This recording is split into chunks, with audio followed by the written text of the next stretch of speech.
How do you successfully invest in property post-COVID-19? We're moving into a different phase of the property market cycle, a recessionary phase. And quite simply, last year's property investing strategies won't work today. The biggest losers over the next few years will be the ones who are still trying to apply last year's property investment game to today's recessionary market conditions. In this video, I'll share with you how to change your property investing game to profit during a recession. My name is Ranjan Bhattacharya, and I've been investing in property for over 30 years. I've thrived and I've done some cracking deals during the recessions of the 1990s and in 2009. And as we're in this new property recession, I'll be sharing with you on this channel plenty of videos and plenty of information on how you can succeed in property during these challenging times. To make sure you receive notifications as soon as we upload a new video, make sure you subscribe to our channel and hit the bell icon, otherwise you'll miss out. Also, smash that like icon. Do it right now. Smash that like icon. It really helps us out on YouTube. And also comment. Tell me what you think. Whether you agree or disagree, I want to hear in the comments below. You know, real estate fortunes are made during recessions, but only by doing the right property deals. There are 5 paydays you can achieve from every property deal you do. If you want to successfully invest in property during a recession, then every property deal you do must pay out on each of the 5 paydays. It really is as simple as that.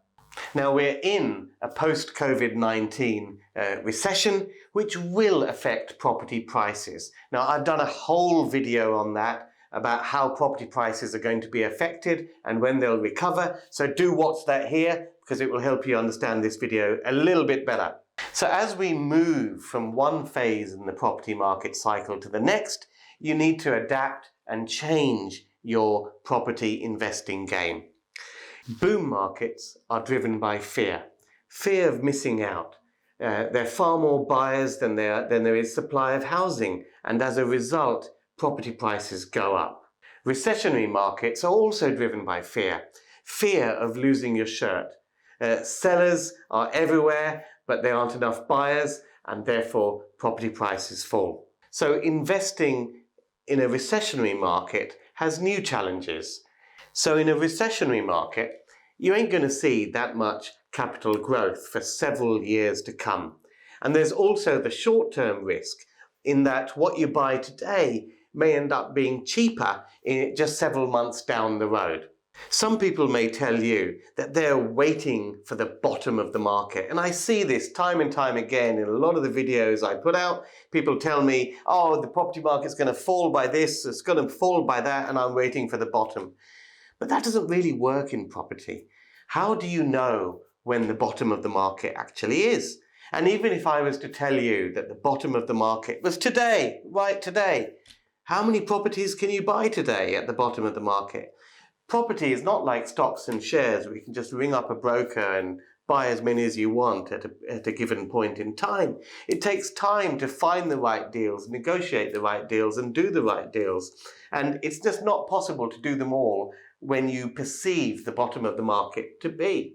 So what I've learned over the years is that trying to time the bottom of the market is a bit of a mug's game. The best thing to do is to understand how to buy the right properties during a recession so that they pay from day one.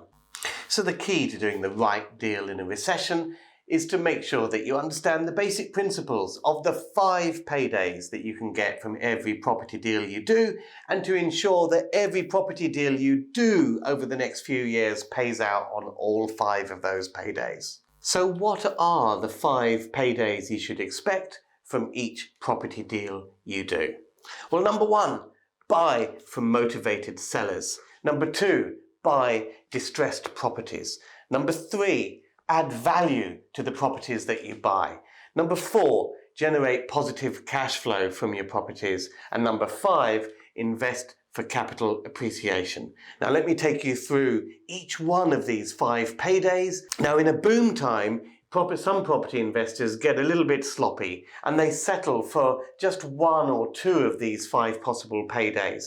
But in a recession, you've got to hit on all 5 in every property deal you do if you want to come up trumps. So let's go through each one of them and explain why they're so important, and also why some of these paydays are actually very, very much more easier to achieve in a recession than in a boom time. Number 1, buy from motivated sellers.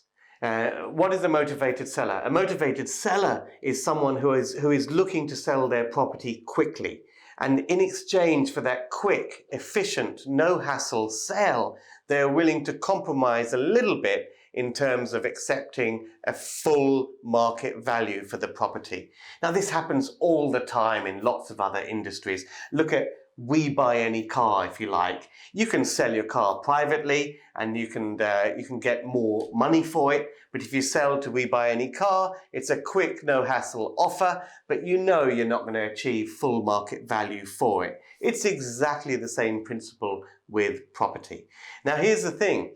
In a boom time, it's much more harder to find motivated sellers, because when there are more buyers around than sellers, then most sellers can achieve pretty much full market value for their property. It's as simple as that.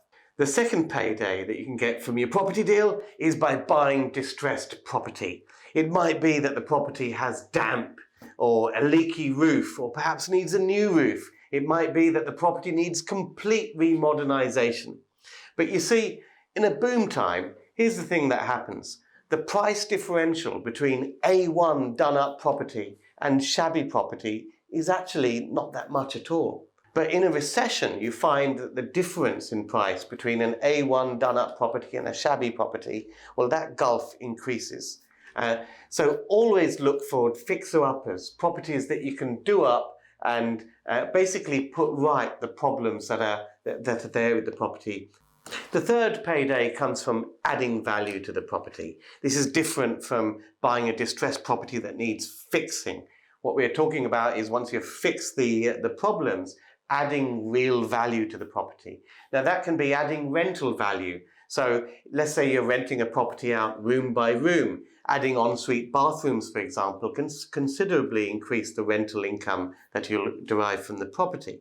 And you can also add capital value to the property. And this is very, very important. This can be by doing things like modernizing a layout, perhaps taking a separate kitchen and separate lounge and combining them into an open plan kitchen lounge to make a more modern, usable floor space. There are plenty of ways to add value, particularly using permitted development rights, where you can extend your floor space without having to go through planning permission. My guiding principle, though, when you're adding value to a property, is that for every pound you spend, you're looking for at least a £2 uplift.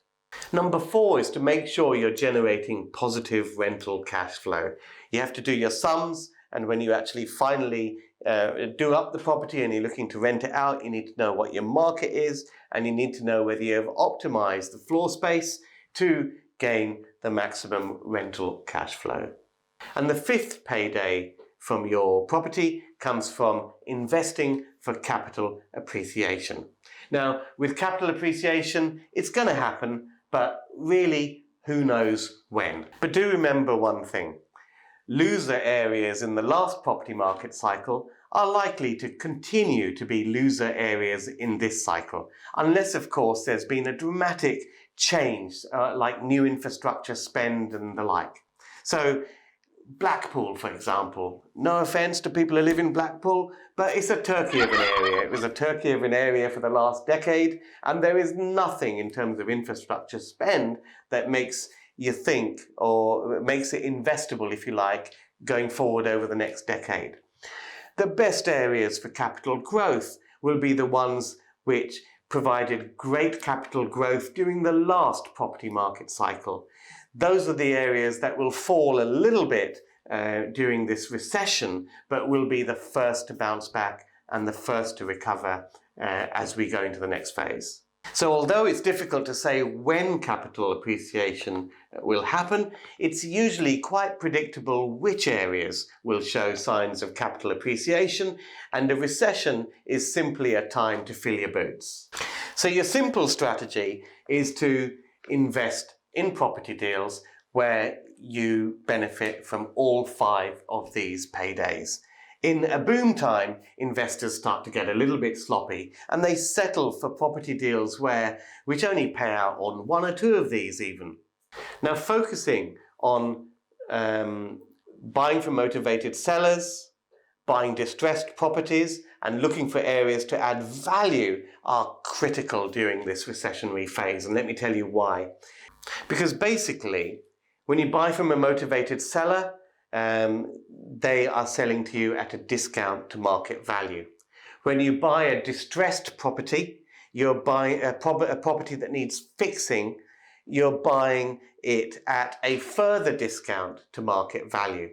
And when you buy a property which you can add value to, you basically increase the value of what you've bought. Now that gives you a treble whammy, if you like, of uplift. A treble whammy of uplift in any market. So it doesn't matter if the market is in recession. It doesn't matter if prices are falling a little bit.